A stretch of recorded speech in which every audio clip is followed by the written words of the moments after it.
Hello and welcome to On My Bookshelf, and in this episode we're going to be looking at F8 Street Photography magazine.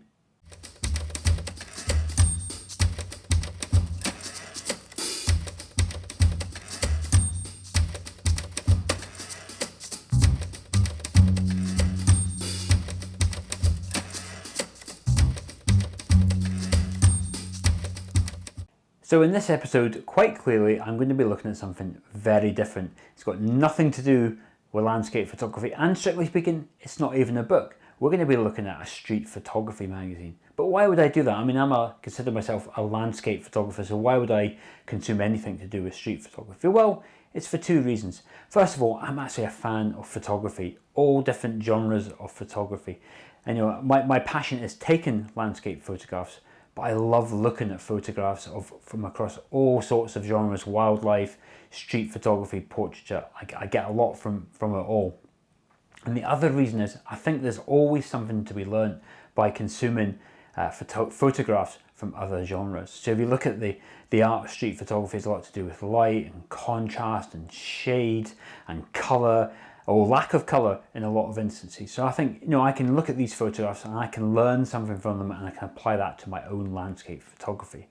But why have I chosen this magazine to feature on my bookshelf? Well, let's take a look inside and we'll find out. F8 magazine is a self-published title by Gareth Danks. Now, if you're not familiar with Gareth's photography or his YouTube channel, I'll include a link for that in the video description below, and at the end screen I strongly suggest you check that out. But though Gareth does the self-publishing, that doesn't mean it's full of his pictures. Far from it. This is very much a community content magazine, meaning that people from all over the world submit their pictures and stories to the magazine to be featured in it. So it's very different from perhaps the magazines that you might find on the shelf. Now, I've got issues 1 and 2 here to have a look at. So why don't we have a look at some of the pictures and the features that are in this magazine. One of the main articles in each issue is called Featured City. Now, as you can imagine from the title, it's all about featuring images from particular cities across the world. In issue 1, for example, it's all about London. And it's really good because it's not just a selection of pictures. Those pictures all come from one photographer, and then they also write the article text to go with it. So in there they'll talk a little bit about themselves, their photography, perhaps some of their history, but also why they love photographing that particular city. And it's a really interesting read because it helps you get in the mind of individual photographers and understand what makes them want to photograph these cities. Much of the magazine space is actually dedicated to community submissions. So unlike a magazine which you might find on a newsstand shelf, for example, all the images here come from the community that Gareth has helped build up around his own channel and his own photography. And I think it's really great that Gareth can take the work of others from all over the world, pull that together and turn those images from something that just appear on Instagram, some digital photograph, and turn it into something physical by printing it in this magazine. And I think it's really good because it gives you such a broad range of photographers to look at. And it is a very different experience looking at images in print than it is on Instagram. It gives you a really good chance to actually have a look at the photograph and read what the photographer's saying. And one of the good features there, he also has a thing called Featured Photographer, where he takes someone from the community and showcases their work. So the photographer will write a little bit more text and they'll get a few more photographs to feature in the magazine. So it's really nice to not only highlight a broad range of photographers, but to take someone as well and give them a featured space in the magazine, something which would have historically been quite difficult to do.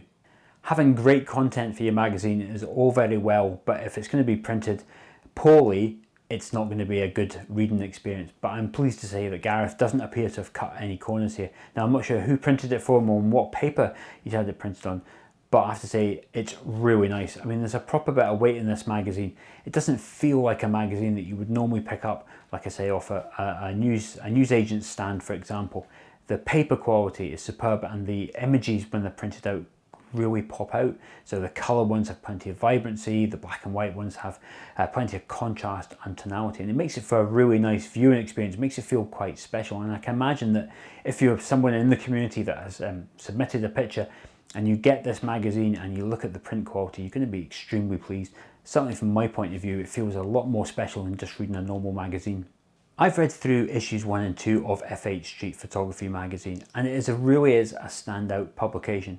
Not just in terms of its physical print quality, but by the fact that it's driven by a community of photographers that want to share their images and tell their stories. It really is a unique selling point of this magazine, and it really helps it stand out.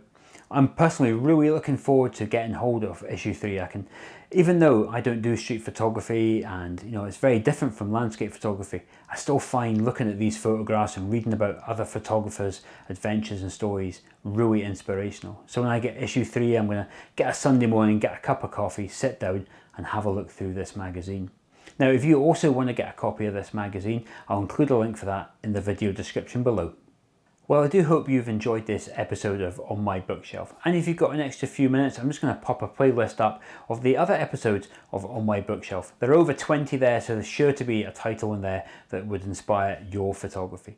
And if you have enjoyed this video, please do consider hitting that like button, leaving me a comment, giving it a share, all that good stuff. And if you're not already a subscriber, please also consider hitting that subscribe button. But until the next one, I'll see you then.